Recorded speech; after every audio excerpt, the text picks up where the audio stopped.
حضور نے ارشاد فرمایا من لم یجد صدقہ فلیلعن الیہود، جو بندہ چاہتا ہے کہ وہ صدقہ کرے اور صدقے کے پیسے نہیں ہیں اس کے پاس، یہودیوں پہ لعنت بھیجے، اللہ اس کو صدقے کا ثواب دے گا۔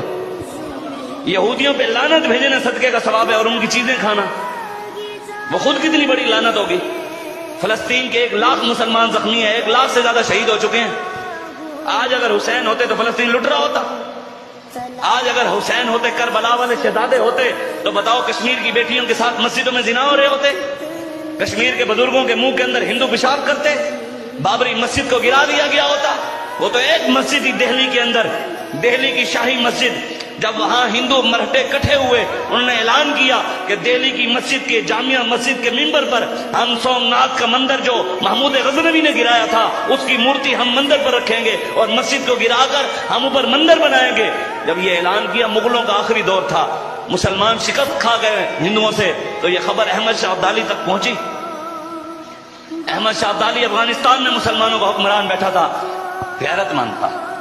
لیڈر یہ ہوتا ہے، یہ نہیں کہ جناب کشمیر لٹ گیا، فلسطین لٹ گیا، شام لٹ گیا، برما کی بیٹیوں کے بستان کا کافر کباب بنا کر کھا گئے، قرآن کو سویڈن کے اندر جلایا گیا، یہاں قرآن کی گستاخیاں ہو رہی ہیں، رسول اللہ کے خاکے بن رہے ہیں، رسول اللہ کی گستاخیاں ہو رہی ہیں، اور ہم دن رات آپس میں لڑے ہوئے ہیں۔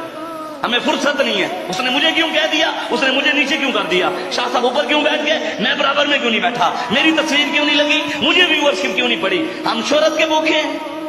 بابا جی ہمیں اپنی عزتوں کے پیچھے لگا گئے تھے، ہم تو سب بابا جی کے پیچھے چلتے تھے، اب ہر کسی نے اپنی اپنی شخصیت پال لی ہے۔